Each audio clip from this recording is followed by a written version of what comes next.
بسم اللہ الرحمن الرحیم۔ السلام علیکم ورحمۃ اللہ۔ محترم ناظرین، آپ کی طرف سے اپنی اولاد کے لیے بہترین تحفہ اچھی تعلیم و تربیت ہے، اور بچوں کی بنیادی تعلیم میں سب سے اہم انہیں اسلامی عقیدے سکھانا ہے۔ یہ اس لیے بھی آپ کی ذمہ داری ہے کہ اللہ پاک نے جہاں ہمیں خود کو جہنم سے بچانے کا حکم دیا، وہیں اپنے گھر والوں کو بھی اس سے بچانے کا حکم دیا۔ اللہ پاک فرماتا ہے، ترجمہ: اے ایمان والو، اپنی جانوں اور اپنے گھر والوں کو اس آگ سے بچاؤ جس کے ایندھن آدمی اور پتھر ہیں۔ یوں ہی رسول پاک صلی اللہ علیہ وآلہ وسلم فرماتے ہیں، ترجمہ: تم میں سے ہر ایک نگہبان ہے اور ہر ایک سے اس کے ماتحتوں کے بارے میں سوال ہوگا۔ پیش نظر مختصر ویڈیو میں بنیادی اسلامی عقائد کو آسان انداز میں پیش کیا گیا ہے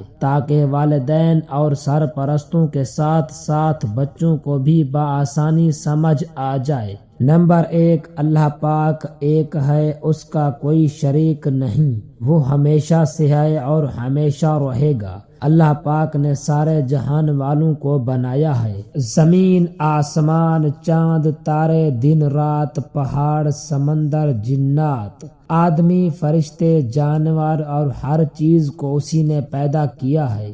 وہی سب کو پالنے والا ہے، وہی سب کو رزق دیتا ہے، سب اس کے محتاج ہیں، وہ سب کا مالک ہے۔ وہ جو چاہے کرے، اس کے حکم کے بغیر ایک پتہ بھی حرکت نہیں کر سکتا۔ وہ ہر کمال و خوبی والا ہے اور ہر عیب سے پاک ہے۔ وہ ظاہر اور چھپی ہر شے کو جانتا ہے، کوئی شے اس کے علم سے باہر نہیں۔ وہ ہماری شہ رگ سے بھی زیادہ قریب ہے۔ عزت اور ذلت اسی کے اختیار میں ہے۔ وہ جسے چاہے عزت دے اور جسے چاہے ذلت دے۔ اس کے ہر کام میں حکمت ہے، جس کو چاہے امیر بنائے اور جسے چاہے غریب کرے۔ اس کی نعمتیں اور احسانات بے شمار ہیں، اس کے علاوہ کسی کی عبادت جائز نہیں، صرف وہی عبادت کے لائق ہے۔ اس کے علاوہ کسی کو عبادت کے لائق سمجھنا شرک ہے۔ چاند، سورج اور بتوں کی پوجا کرنا کفر و شرک ہے۔ اللہ تعالی کا ذکر کثرت سے کرنا چاہیے، اس سے دعا مانگتے رہنا چاہیے اور اس کا شکر ادا کرتے رہنا چاہیے۔ نمبر 2، رسالت و نبوت۔ جس انسان کو اللہ تعالی نے مخلوق کی ہدایت کے لیے بھیجا ہو اسے نبی کہتے ہیں۔ نبیوں میں سے جو نئی آسمانی کتاب اور نئی شریعت لے کر آئے ان کو رسول کہا جاتا ہے۔ نبی ہر طرح کے گناہوں سے پاک ہوتے ہیں، یہ رات دن اللہ پاک کی عبادت میں مشغول رہتے ہیں، بندوں کو اللہ تعالی کا حکم پہنچاتے ہیں اور سیدھا راستہ بتاتے ہیں۔ سب سے پہلے پیغمبر حضرت آدم علیہ السلام ہیں اور سب سے آخری پیغمبر حضرت محمد مصطفیٰ صلی اللہ علیہ وآلہ وسلم ہیں۔ آپ صلی اللہ علیہ وآلہ وسلم کے بعد کوئی نیا نبی نہیں آئے گا۔ قرآن کریم میں آپ کو خاتم النبیین فرمایا گیا ہے، جس کا مطلب یہ ہے کہ حضرت محمد صلی اللہ علیہ وسلم تمام نبیوں میں سے سب سے آخری نبی ہیں۔ یہ مطلب حضور پاک صلی اللہ علیہ وسلم نے خود بتایا۔ اگر اب کوئی نبوت کا دعویٰ کرے تو وہ شخص جھوٹا اور کافر ہے۔ اس جھوٹے نبی کو ماننے والے ہرگز مسلمان نہیں۔ یاد رکھیں، نبیوں کا مرتبہ عام انسانوں سے بہت زیادہ اونچا ہوتا ہے، لہذا عام لوگ نبیوں جیسے ہرگز نہیں ہو سکتے۔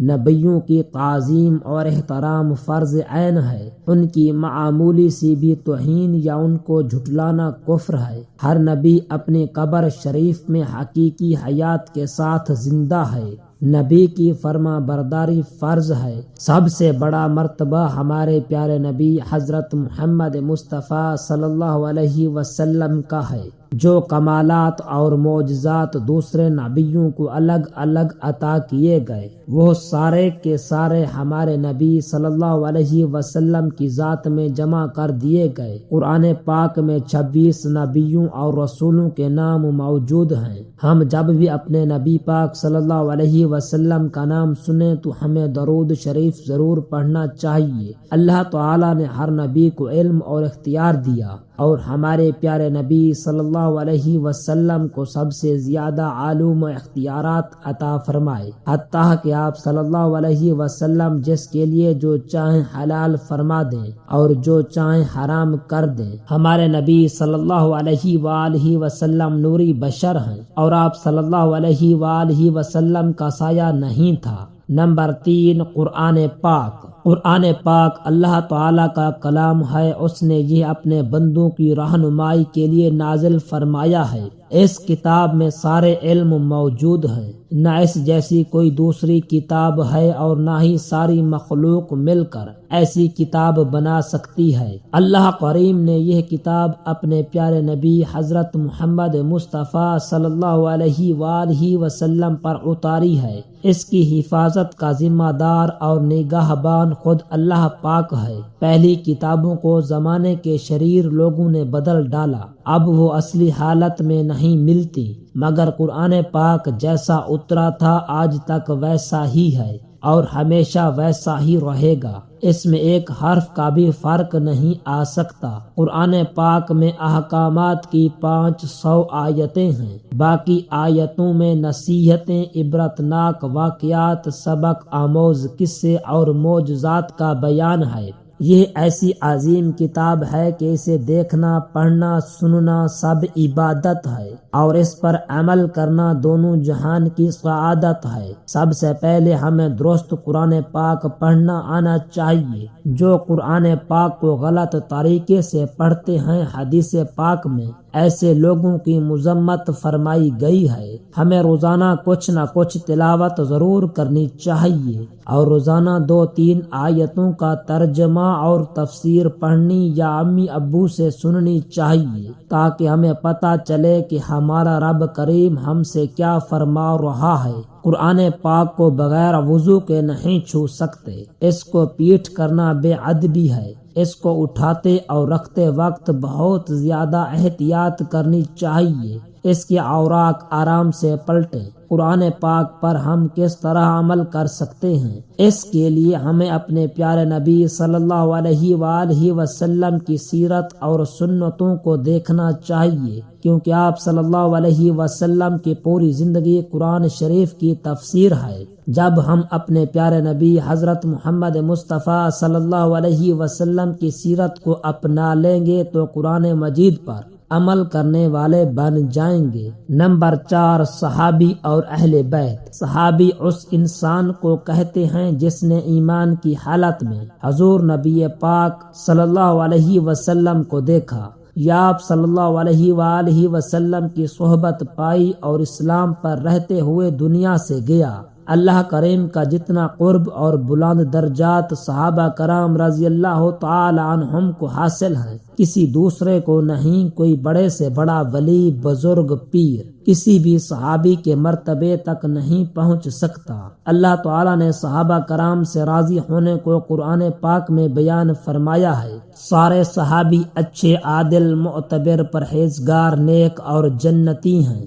10 صحابی وہ ہیں جن کے جنتی ہونے کی خبر حضور اکرم صلی اللہ علیہ وآلہ وسلم نے دنیا میں دے دی۔ ان کو اشرہ مبشرہ کہتے ہیں۔ ان کے نام یہ ہیں: پہلا حضرت ابو بکر صدیق رضی اللہ تعالی عنہ، دوسرا حضرت عمر فاروق رضی اللہ تعالی عنہ، تیسرا حضرت عثمان غنی رضی اللہ تعالی عنہ، چوتھا حضرت علی المرتضی رضی اللہ تعالی عنہ، پانچواں حضرت طلحہ بن عبید رضی اللہ تعالی عنہ، چھٹا حضرت زبیر بن عوام رضی اللہ تعالی عنہ، ساتواں حضرت عبد الرحمن بن عوف رضی اللہ تعالی عنہ، آٹھواں حضرت سعد بن ابی وقاص رضی اللہ تعالی عنہ، نواں حضرت سعید بن زید رضی اللہ تعالی عنہ، دسواں حضرت ابو عبیدہ بن جرح رضی اللہ تعالی عنہ۔ ان کے علاوہ بھی کئی صحابہ کرام کے نام لے کر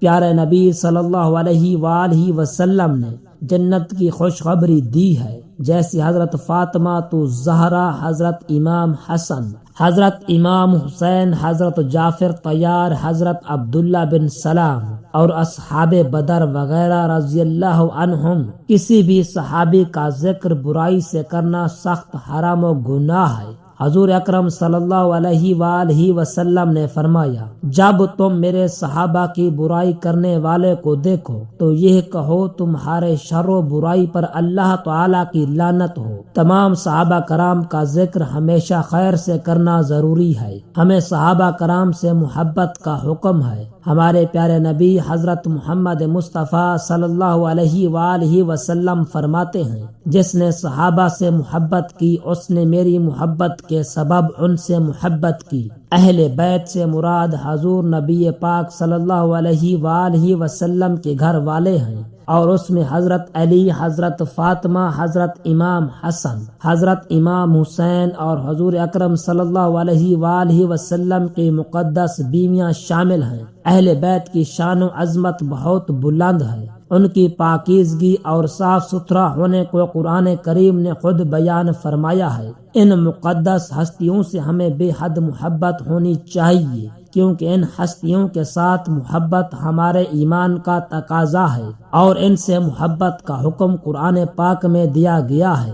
حدیثوں میں بھی اہل بیت سے محبت کو کامل ایمان کے لیے ضروری قرار دیا گیا ہے۔ ہمارے پیارے نبی صلی اللہ علیہ وآلہ وسلم نے فرمایا، کسی بندے کا ایمان اس وقت تک کامل نہیں ہو سکتا جب تک وہ مجھے اپنی جان سے، میری اولاد کو اپنی اولاد سے، میری ذات یعنی شخصیت کو اپنی ذات سے، اور میرے گھر والوں کو اپنے گھر والوں سے زیادہ محبوب و پیارا نہ سمجھے۔ نمبر 5، موت اور قبر کی زندگی۔ ہر شخص کی جتنی زندگی ہے اس میں نہ اضافہ ہو سکتا ہے اور نہ ہی کمی۔ جب زندگی کا وقت پورا ہو جاتا ہے، اللہ تعالی کے حکم سے حضرت ملک الموت علیہ السلام روح نکالنے کے لیے آ جاتے ہیں۔ مرنے کے بعد اور قیامت سے پہلے تمام انسانوں اور جنوں کو اپنے اپنے مرتبے کے لحاظ سے قبر کی زندگی گزارنی ہے، اور دنیا و آخرت کے بیچ اس عالم کو برزخ کہتے ہیں۔ نمبر 6، قیامت اور اس کی نشانیاں۔ جیسے ہر شے کی عمر مقرر ہے کہ جب وہ عمر پوری ہو جاتی ہے تو وہ چیز فنا ہو جاتی ہے، ایسے ہی اللہ تعالیٰ کے علم میں دنیا کی بھی ایک عمر مقرر ہے۔ جب وہ پوری ہو جائے گی تو دنیا فنا ہو جائے گی۔ زمین و آسمان، آدمی، جانور، پہاڑ و سمندر اور چاند، سورج وغیرہ کوئی بھی باقی نہیں رہے گا۔ دنیا کے اس فنا و ختم ہونے کا نام قیامت ہے۔ پھر جس طرح آدمی کے مرنے سے پہلے بیماری کی شدت اور موت کی علامتیں ظاہر ہوتی ہیں، اسی طرح قیامت سے پہلے بہت ساری نشانیاں ہیں۔ قیامت سے پہلے دنیا سے علم اٹھ جائے گا، یعنی عالم باقی نہ رہیں گے، جہالت پھیل جائے گی، دین پر قائم رہنا مشکل ہو جائے گا، وقت جلدی جلدی گزرے گا، مرد عورتوں کی اطاعت کریں گے، ماں باپ کی نافرمانی زیادہ ہوگی، مسجدوں میں شور مچایا جائے گا، برے لوگوں کی عزت کی جائے گی، گانے باجے بہت زیادہ ہو جائیں گے۔ اور بھی بڑی بڑی نشانیاں ہیں، جن میں سے یہ ہے کہ دجال نکلے گا، اہل ایمان اس کے فتنے سے محفوظ رہیں گے۔ پھر یعجوج معجوج نام کی ایک قوم نکلے گی جو زمین میں فساد پھیلائے گی، قتل عام کرے گی اور لڑائی جھگڑے کرے گی۔ پھر امام مہدی رحمت اللہ علیہ ظاہر ہوں گے۔ اس کے بعد حضرت عیسیٰ علیہ السلام آسمان سے نازل ہوں گے۔ آپ علیہ السلام دجال کو قتل کریں گے، تمام باطن دینوں کو ختم کر دیں گے، صلیب کو توڑ دیں گے اور سور کا خاتمہ کر دیں گے۔ اس وقت ساری دنیا میں ایک ہی دین اسلام ہوگا۔ دعا ہے کہ اللہ رب العزت ہم سب کو قبر کے عذاب سے محفوظ فرمائے، آمین ثم آمین۔